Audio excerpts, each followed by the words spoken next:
Assalamualaikum warahmatullahi wabarakatuh. Bismillahirrahmanirrahim. Alhamdulillahi rabbil alamin wal 'aqibatu lil muttaqin wa la 'udwana illa 'alal zalimin wa inna Allaha la yudhi'u ajra al muhsinin. Allahumma salli wa sallim wa barik ala sayyidina wa maulana Muhammad imamil anbiya'i wal mursalin wa ala alihi wa sahbihi wa man tabi'ahu ila yaumiddin, amma ba'd. Para hadirin, para hadirat, Bapak Ibu, keluarga besar PPMI Al-Ikhlas, mudah-mudahan selalu dirahmati dan diberkati oleh Allah Subhanahu wa taala. Pada kesempatan ini, sambil menunggu masuknya waktu sholat isya, untuk kita bersama melaksanakan sholat isya dan sholat tarawih berjamaah, saya akan menyampaikan satu sabda Rasulullah Shallallahu Alaihi Wasallam. Beliau menyatakan, sab'atun yudhilluhumullahu yawma la dhilla illa dhilluh. Ada 7 golongan yang kelak akan mendapatkan naungan dari Allah Subhanahu wa taala, yauma la dhilla illa dhilluh, pada hari tidak ada naungan selain naungan Allah Subhanahu wa taala. Digambarkan dalam beberapa riwayat bahwa kelak setelah ba'as di padang mahsyar, semua umat manusia akan dikumpulkan jadi satu min ladun Adam, sejak masa Nabi Adam sampai akhir kehidupan di dunia sampai yaumil qiyamah. Itu semua akan dibangkitkan dari kubur dan dikumpulkan di padang mahsyar, di mana pada waktu itu tingginya matahari hanya 1 jengkal di atas kepala manusia. Artinya di saat itu panasnya luar biasa. Maka pada saat tersebut, ketika tidak lagi ada naungan, tidak lagi ada tempat berteduh selain dari Allah Subhanahu wa taala, ada 7 golongan yang akan mendapatkan perlindungan dari Allah, yang akan mendapatkan tempat berteduh dari Allah Subhanahu wa taala. Siapa 7 golongan itu? Yang pertama adalah imamun adil, seorang pemimpin yang adil, seorang imam yang baik, seorang imam yang takut kepada Allah dan belas kasihan kepada rakyat, merahmati, mencintai dan mengasihi rakyatnya, dan takut kepada Allah Subhanahu wa taala, melaksanakan amanah yang telah diberikan kepadanya sesuai dengan aturan-aturan Allah dan juga sesuai dengan ketentuan produk perundang-undangan yang berlaku, berpihak kepada kebenaran, menyatakan secara tegas yang benar adalah benar dan yang salah adalah salah, siapapun orangnya, dimanapun, kapanpun, dan kepada siapapun. Imam yang adil ini termasuk orang yang akan mendapatkan naungan kelak pada saat tidak ada naungan selain naungan Allah Subhanahu wa taala, termasuk yudhilluhullah yauma la dhilla illa dhilluh. Yang kedua, Bapak Ibu sekalian, orang yang akan mendapatkan naungan dari Allah pada saat tidak ada lagi naungan selain naungan Allah, tidak ada perlindungan selain perlindungan Allah, tidak ada tempat berteduh selain dari Allah. Syabun nasha'a fi ibadatillah, pemuda yang giat, aktif, semangat dalam beribadah kepada Allah Subhanahu wa taala. Kemarin sudah saya gambarkan, tobat bagi orang tua itu bagus, tetapi tobat bagi orang yang masih muda jauh lebih bagus. Ini kalau ada pemuda sabun nasyafi ibadatillah, pemuda yang giat dalam beribadah kepada aktif dalam kegiatan-kegiatan keagamaan, menghidupkan syiar-syiar keagamaan, itu adalah golongan yang akan mendapatkan naungan dari Allah pada saat tidak ada naungan kecuali naungan Allah Subhanahu wa taala.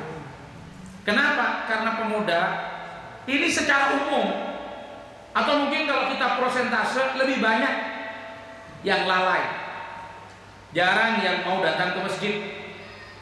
Bapak ibunya rajin di masjid, tapi belum tentu anaknya juga ikut bareng ke masjid. Seakan-akan dimaklumi, maklum, masih muda, punya kehidupan lain. Padahal siapa yang jamin kalau dia masih dibiarkan oleh Allah hidup sampai tua? Memangnya kalau mau ke masjid mau nunggu tuanya? Siapa yang jamin kalau kita masih hidup sampai tua? Makanya pemuda yang rajin ke masjid, pemuda yang rajin ibadah kepada Allah, ini mendapatkan tempat istimewa. Orang yang betul-betul istimewa pada saat orang-orang sesamanya itu banyak yang lalai. Lalu disinilah sangat dipentingkan Bapak Ibu sekalian keteladanan dari orang tua, uswah, dan bagaimana pendidikan dalam keluarga, sehingga mulai tertanamkan kebiasaan-kebiasaan untuk taat, giat dalam ibadah kepada Allah Subhanahu wa taala. Ini yang kedua. Yang ketiga, orang yang akan mendapatkan naungan dari Allah, yauma la dhilla illa dhilluh. Yang ketiga adalah rajulun dzakarallaha khaliyan fafadat ainahu. Seorang laki-laki yang berzikir kepada Allah pada saat sepi, ketika tidak ada orang, tidak ada yang tahu, fafadat ainahu, sampai kedua air matanya menangis. Jadi matanya mengalirkan air, menangis. Menangisnya karena takut kepada Allah, menangisnya karena mengagungkan Allah dan ada rasa takut yang keluar dari pengagungan kepada Allah. Menangisnya karena merasa malu dengan kelalaian-kelalaian yang selama ini kita lakukan.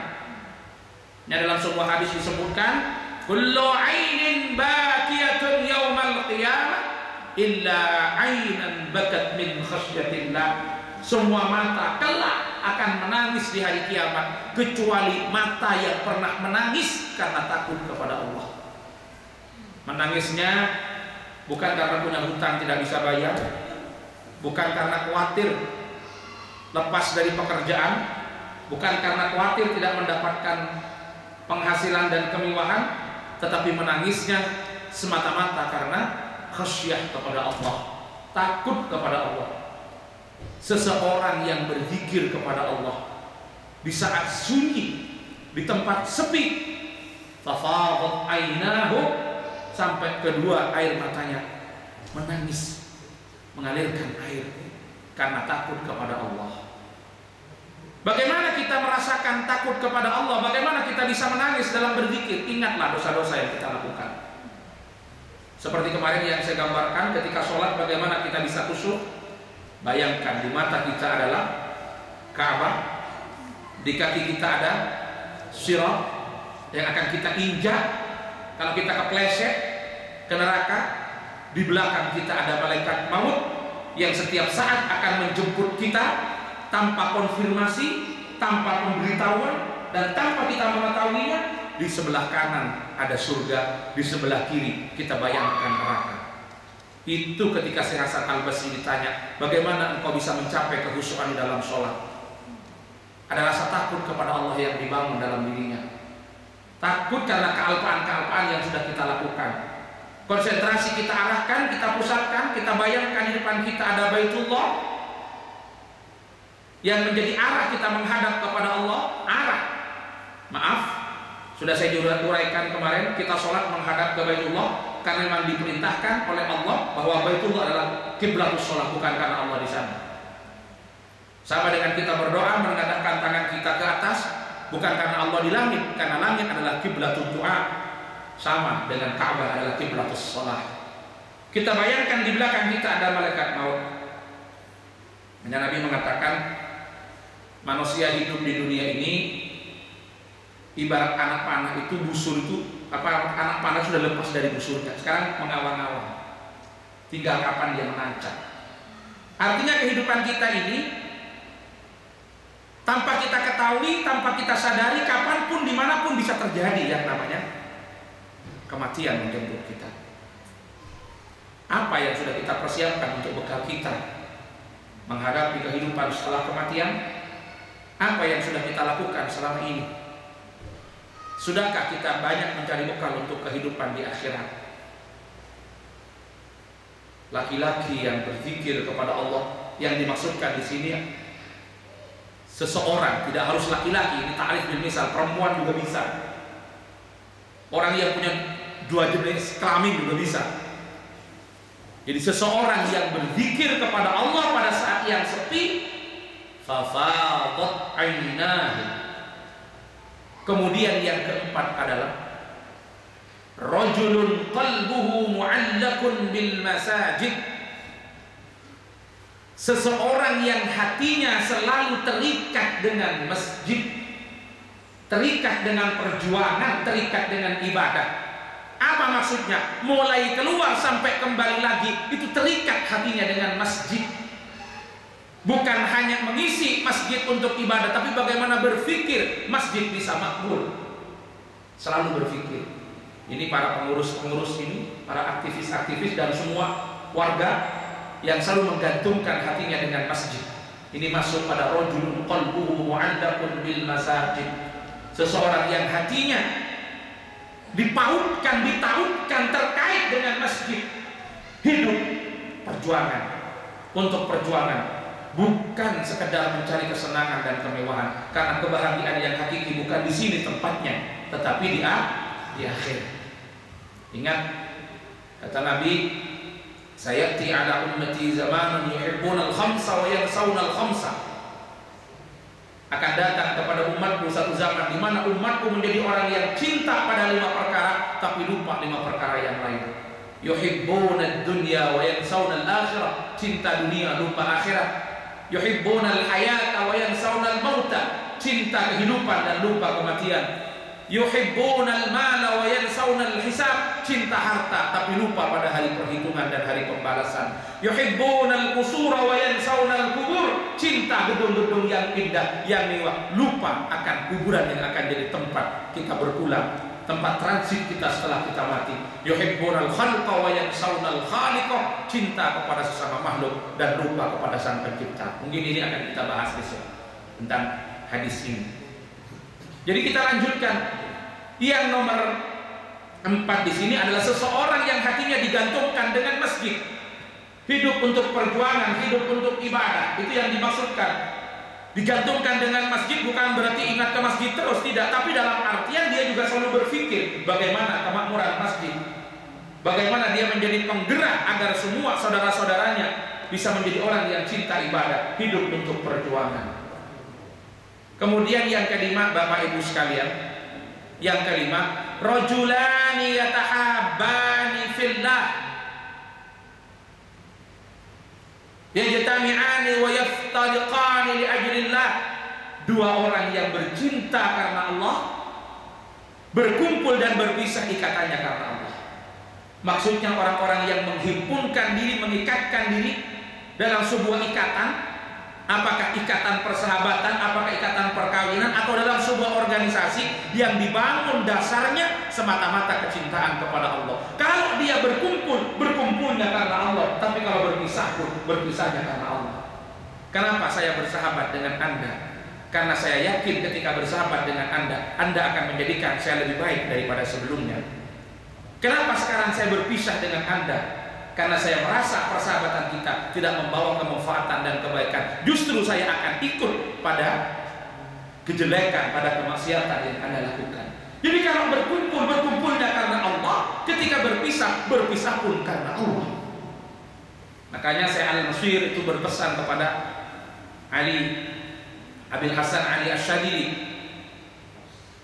jangan pernah datang ke satu majlis kecuali dia akan menjadikan engkau lebih dekat kepada Allah. Jangan pernah engkau bersahabat dengan seseorang kecuali orang itu akan menjadikan engkau lebih paham akan Allah. Jangan menjadikan teman dekat kecuali ia akan menjadikan kamu lebih baik dan mengerti akan Allah. Kalau kita datang ke satu majelis, kita datang ke masjid ini berkumpul, berbuka bersama, tadarus bersama, pengajian, kemudian tarawih bersama, semata-mata karena majelis ini adalah majelis yang akan menjadikan kita lebih dekat kepada Allah. Kalau kita bersahabat dengan saudara-saudara kita, menghimpunkan diri dalam PPNE, untuk apa? PPNE karena ini akan menjadikan kita lebih dekat kepada Allah. Kalau tidak karena Allah, justru ketika kita bergabung akan menjadikan kita lebih jauh kepada Allah. Untuk apa kita berserikat? Untuk apa kita berkumpul? PPNE didirikan bukan untuk apa? Untuk mengikatkan kita, menjadi pendorong, menjadi penggerak agar kita meningkatkan amal ibadah kita, baik membangun pola hubungan kita yang baik dengan Allah atau meningkatkan kepedulian sosial kita dalam konteks ibadah kepada Allah Subhanahu wa taala. Diikat kecintaan karena Allah, berkumpul bersama karena Allah, kalaupun harus berpisah itu juga karena Allah. Kenapa berpisah? Karena kalau bersama tidak menjadikan saya lebih dekat kepada Allah, maka saya memilih jalan harus berpisah misalkan. Jadi dua orang berkumpul atau banyak orang berkumpul, ikatannya semata-mata karena Allah Subhanahu wa taala. Kalau bersama karena Allah, kalaupun berpisah juga karena Allah. Ini orang yang akan mendapatkan naungan kelak di hadapan Allah, di sisi Allah. Yauma la dzilla illa dzilluh, ketika tidak ada lagi ada naungan, ada payung selain payung Allah Subhanahu wa taala. Ini yang nomor 5. Berikutnya yang nomor 6. Ya, yang nomor 6 adalah seseorang yang menginfakkan hartanya dengan tangan kanannya. Ya. Seseorang yang berinfak dengan tangan kanannya, walam ya'rif simaluhu, tangan kirinya tidak tahu apa yang diperbuat oleh tangan kanannya. Rajulun anfaqa malahu biyaminihi walam ya'rif simaluhu ma yunfiqu yaminuhu. Seseorang yang berinfak, bersedekah dengan tangan kanan, tangan kirinya tidak tahu maksudnya infaknya, sedekahnya karena Allah Subhanahu wa taala. Memang infak dan sedekah itu bisa dua, Bapak Ibu sekalian. Dalam Al-Qur'an disebutkan in tubdus shadaqati fa ni'mahi wa in tukhfuha wa tu'tuha al-fuqara fa huwa khairul lakum. Kalau kamu bersedekah secara sembunyi-sembunyi, itu yang terbaik bagi kamu. Sebaik-baiknya sedekah. Tapi kalau kamu bersedekah secara terang-terangan, itu yang terbaik. Itu baik. Tapi kalau sedekah secara sembunyi, itu juga akan lebih baik. Artinya apa? Sedekah terang-terangan itu diperbolehkan. Untuk apa? Memancing dan mengajari orang lain biar orang lain mau ikut. Dengan catatan bisa menjaga hatinya dari riya. Tapi kalau tidak merasa aman dengan itu dan tidak punya tujuan seperti itu, lebih baik tangan kanan memberi, tangan kiri tidak mengetahuinya. Itu sedekah yang paling baik. Jadi rajulun anfaqa malahu biyaminih, seseorang yang menginfakkan hartanya dengan tangan kanan, tangan kirinya tidak tahu apa yang diperbuat oleh tangan kirinya. Karena maksudnya tidak rame-rame, tidak ngomong, semata-mata mencari ridho Allah Subhanahu wa taala. Dan yang ketujuh, yang terakhir adalah rajulun da'athu imra'atun dzatu jamalin ila nafsiha fa'aba aw qala inni akhafullah. Seorang laki-laki yang digoda, yang dirayu oleh seorang perempuan yang cantik. Yang cantik bukan perempuan biasa, yang betul-betul cantik. Untuk dia mendekat kepada dirinya, melakukan sesuatu yang dilarang, kemudian dia menolaknya dan mengatakan inni akhafullah, saya takut kepada Allah Subhanahu wa taala. Ini yang ketujuh. Seorang laki-laki, rajulun da'athu imra'atun dzatu jamalin ila nafsiha fa'aba wa qala inni akhafullah.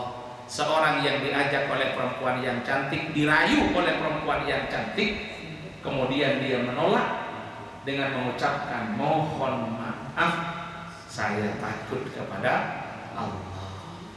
Intinya apa? Orang yang meninggalkan sesuatu yang dilarang semata-mata karena takut kepada Allah.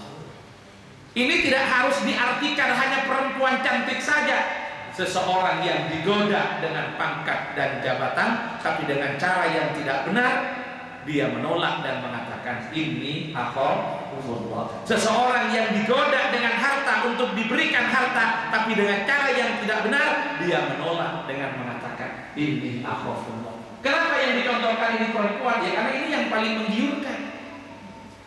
Jadi kadang-kadang laki-laki itu ada 3 ya. Kelemahannya kan ada 3. Apa? Tahta, harta, wanita. Kenapa? Nabi juga dirayu dengan 3 hal ini. Ketika orang-orang kufar Quraisy itu menginginkan Nabi menghentikan dakwahnya, Nabi merayu. Nabi dirayu orang-orang kufar Quraisy, Muhammad, asal kau berhenti berdakwah, berhenti menyebarkan Islam, apa yang kamu inginkan? Tahta dan kedudukan kami berikan, kamu jadi pemimpin kami. Perempuan-perempuan yang cantik kami persiapkan. Harta kami bawakan, kami berikan. Apa jawaban Nabi? Melalui pamannya Abu Thalib, wallahi ya am, demi Allah wahai pamanku, law wada'us syamsa fi yamini, kalau mereka meletakkan matahari di tangan kanan saya, wal qamara fi shimali, dan rembulan ditaruh di tangan kiri saya untuk saya meninggalkan dakwah ini, saya tidak akan meninggalkannya sampai Allah menunjukkan kebenarannya dan menghancurkan lawannya. Intinya, seseorang yang tidak mudah dirayu, dibisik dengan sesuatu yang tidak benar semata-mata karena takut kepada Allah. Tidak maunya bukan karena perempuan yang ngajak jelek, bukan, tapi karena takut kepada Allah Subhanahu wa ta'ala. Inilah 7 golongan yang akan mendapatkan naungan kelak di sisi Allah pada saat tidak ada naungan selain naungan Allah Subhanahu wa ta'ala. Karena sudah masuk waktu Isya, mari kita akhiri kajian kita pada malam hari ini. Persis masuk waktu Isya, jam 22:56 sudah masuk. Mari kita sholat Isya berjamaah dan sholat tarawih. Mudah-mudahan qiyam Ramadan malam ini diterima oleh Allah Subhanahu wa ta'ala. Amin. Allahu wa iyyakum ajma'in. Allahul muwaffiq ila aqwamit thoriq. Wassalamu alaikum warahmatullahi wabarakatuh.